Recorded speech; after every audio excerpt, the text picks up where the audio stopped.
सात संगत जी, प्यार से बोलना जी। दार निरंकार जी। एक ब्रह्मवेत्ता महात्मा के पास एक जिज्ञासु आया। आते ही सवाल करता है, महात्मा जी बताइए ईश्वर है?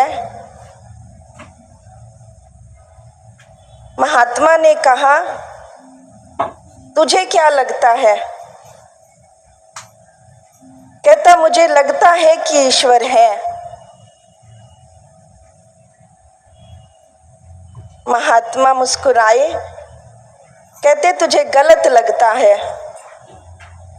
ईश्वर जैसी इस संसार में कोई सत्ता ही नहीं।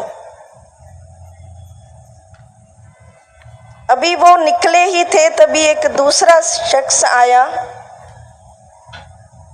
उसने महात्मा जी से कहा, महात्मा जी मैं बड़ा परेशान हूं, समझ नहीं आता कि ईश्वर है या नहीं। मुझे लगता है कि ऐसे ही एक भ्रम पाला हुआ है।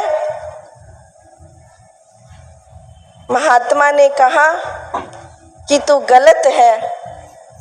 ईश्वर के सिवा तो कुछ और है ही नहीं। सब जगह ईश्वर है, कण कण ईश्वर है। थोड़ा समय बीता, एक तीसरा इंसान आया। उसने कहा कि मेरी परेशानी दूर करो, मुझे समझ नहीं आता। कभी तो लगता है कि ईश्वर मेरे अंग संग है, मेरे बिल्कुल पास है, और कभी लगता है ये है ही नहीं। महात्मा मौन हो गए। एक सेवादार, एक गुरसिख जो उस महात्मा के साथ सुबह से ये सब दृश्य देख रहा था, वो चिल्ला उठा कि महात्मा, मैं तो आपके साथ जुड़ा था आपको पूर्ण समझकर, लेकिन आप ये क्या कर रहे हो? सुबह से एक ही सवाल आपके समक्ष आया और एक सवाल के 3 जवाब। मुझे मालूम है कि आपका जो सवाल और जवाब होता है एक राज होता है, लेकिन मुझे ये समझ नहीं है। मेरे बस का नहीं कि मैं तेरे राज को समझूं। मुझे सीधे सीधे बताओ कि ईश्वर है या नहीं। महात्मा फिर मुस्कुराए और उसने सवाल ये भी किया कि आप मुझे बस इतना ही बता दो कि आप ईश्वर को मानते हो या नहीं।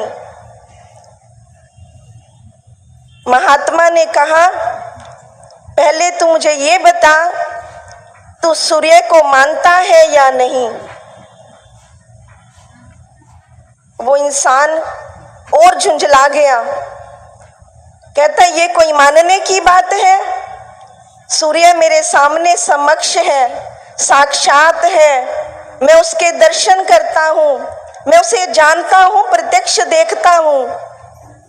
तो इसमें मानने का सवाल ही नहीं। कहते, फिर यही तेरा जवाब है। ईश्वर प्रत्यक्ष है, साक्षात है, इसके दर्शन करने होते हैं, ईश्वर को मानना नहीं होता। किसी ने कहा तूने मान लिया। अभी सत्संग, जब से ये सत्संग का आरंभ हुआ, तब से यही आवाज दी जा रही है कि आओ रब दे दर्शन कर लो। और फिर ये भी बताया गया कि मत सोच लेना कि अपने आप हो जाएंगे। गुरु दिखावे, गुरु मनावे, बिना गुरु के ये दर्शन होंगे नहीं। सवाल फिर आया कि परमात्मा के दर्शन करूं ना करूं, उससे फर्क क्या पड़ता है? कहते, सूर्य के दर्शन करता है, किस लिए करता है? कहते, वो तो मेरा जीवन है, उसके समक्ष होता हूं, मुझे जीवन मिलता है, उसी से सृष्टि चलती है। तो कहते, फिर भगवान के दर्शन भी क्या है? मम दर्शन फल परम अनुपा, जीव पाई शिव निज सहज स्वरूपा। परमात्मा के दर्शन करने से तुझे तेरा पता चलता है, तेरी खबर मिलती है, तू क्या है। कहते परमात्मा के दर्शन करने से मुझे मेरा पता कैसे मिलेगा। कहते जब तू दर्शन करने गया, आवाज ये भी दी जा रही है कि गुरु दर्शन दा फल है बड़ा, मन नू पाक बनांदा ए, गुर चरनां दी तूड़ी लेके मन मैला तुल जांदा ए। कहते तू दर्शन करने गया, आज हम भी आए हैं गुरु के दर्शन करने। कहते क्या देखा,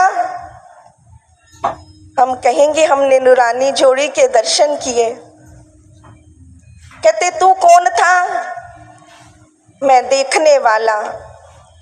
कहते यही तेरा असल स्वरूप है। जब तू दृष्टा बन के चलता है जिंदगी में, तो यही तेरी औकात रहती है। तुझे पता है करने कराने वाला ये सामने बैठा है, मैं तो सिर्फ देख रहा हूँ। और जब तू करता भाव लेके चलता है, जब ये दर्शन नहीं होते जिंदगी में, तब तुझे लगता है मैं ही कर रहा हूँ। सुबह से लेकर शाम तक तेरे मन में चिंताएं, दुविधाएं, और यहाँ तक आते आते भी इस बाउंड्री के अंदर आने से पहले मन की अवस्था और यहाँ बैठने के बाद मन की अवस्था क्या हुआ। दर्शन किए, एक इंसान और आया गुरु के पास। कहते अच्छी अच्छी बातें आप सुनाते हो, बिल्कुल सही कहते हो, लेकिन ये भी कहा गया है कि तू अंतर्यामी है, तुझसे कुछ छुपाया नहीं जा सकता। तो मेरे मन के भाव तू जानता है।